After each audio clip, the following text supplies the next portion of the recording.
اطفال، کودکان و زنان خانواده‌های بیجا شده که به خاطر نبود سرپناه روی زمین خاک آلود نشسته اند، هر روز در جستجوی یک جای مناسب در این روزهای طوفانی شهر شبرغان کوچه به کوچه سرگردانند.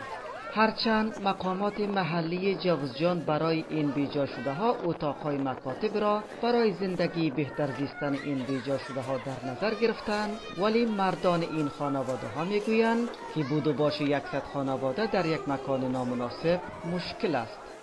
حالا فعلا همین ساعت قبلا بودیم در خراسان بودیم، حالا نقل دادم ما اینجا هم که مثلا جای درستی که امنم نیست. هم ما نزدیک حدود 80 پامل ما یک گروه است، 80 پامل هم دیگه گروه است، 3 تا 4 تا اتاق. اینجا یعنی مثلا 20 پامل یک جای یعنی مثلا در یک اتاق باشیم چطور زندگی کردن میتونه؟ 20 پامل 20 تا مرد داره.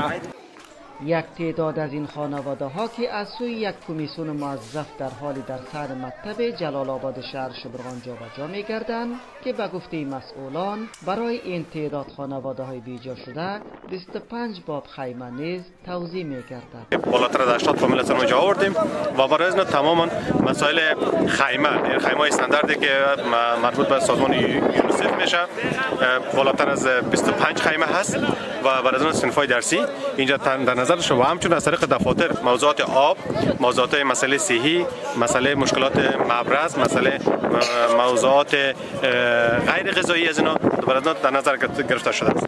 مقامات محلی جوزجان میگویند از آغاز ناامنی ها در مناطق مختلف ولایت فاریاب تا به حال در حدود 12,000 فامیل به شهر شبرغان مرکز ولایت جوزجان بیجا شده که از آن جمله به 2,000 فامیل آنها کمک های غذایی و پول نقد توزیع شده است. مقامات محلی جوزجان این کمک ها را بسنده ندانسته از نهادهای کمک رسان خارجی و داخلی خواهان کمک های بیشتر شدند.